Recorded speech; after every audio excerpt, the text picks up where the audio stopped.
دوای ململانەیەکی توندی نێوان لایەن و پێکاتەکانی کەرکووک لە چوارچەوەی بانگەشەی هەڵبژاردندا بڕیارە سبەینێ دووشەمە هەڵبژاردننی ئەنجومەنی پارێزگای کەرکووک لە چوارچەوەی هەڵبژاردننی ئەنجومەنی پارێزگاکانی عێراقدا ئەنجام بدرێت. لایەنە کوردیەکان کە بە 4 لیست بەشداری پرۆسەکە دەکەن پێشبینی دەکەن زۆربەی کورسیەکانی ئەنجومەنەکە بەدەست بهێنن.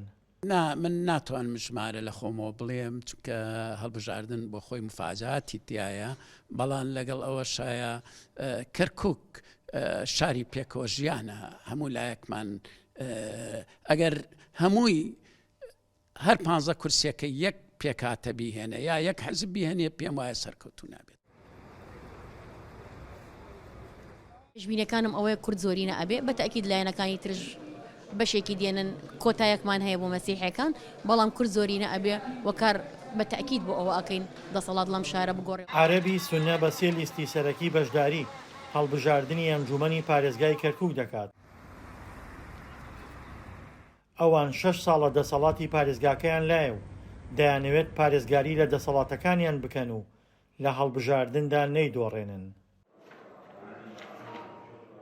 توقعي أن يكون للعرب 5 مقاعد وهذا طموح. پێشبینی دەکەم عەرەب 5 کورسی بهێنێت کە ئەمە چاوەڕوانی خۆیانە، بەڵام پێم وایە کورسیەکان نیوە بە نیوە دەبن، نیوەی کورسیەکان عەرەب و تورکمان و نیوەکەی تر کورد دەیبات.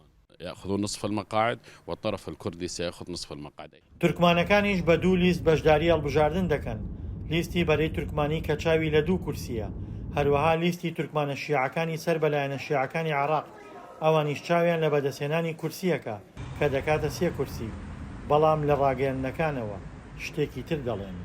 نأمل أن يكون 6 أو 7 للمكون التركماني. هیوادارین تورکمان 6 بۆ 7 کورسی بهێنین لە پێناو بەدەستهێنانی مافەکانمان کە لە ساڵی 2005ەوە پەراوێز خراوە. في هذه من 2005. چاوەڕوان دەکرێت دوای هەڵبژاردننی ئەنجومەنی پارێزگاکان هەوڵی لایەنەکانی کەرکووک بۆ هاوپەیمانێتیکردن و پێکێنانی حکوومەتی خۆجێیەتی پارێزگاکە دەست پێ بکات کە کورد چاوی لە پۆستی پارێزگاری کەرکووکە و عەرەبیش دەیەوێت پۆستەکەی لا بمێنێتەوە، تورکمانیش دەیەوێت بە سوودوەرگرتن لە ناکۆکی نێوان کورد و عەرەب پۆستەکە بۆ خۆی یەکلایی بکاتەوە. دڵشاد ئەنوەر، دەنگی ئەمریکا، کەرکووک.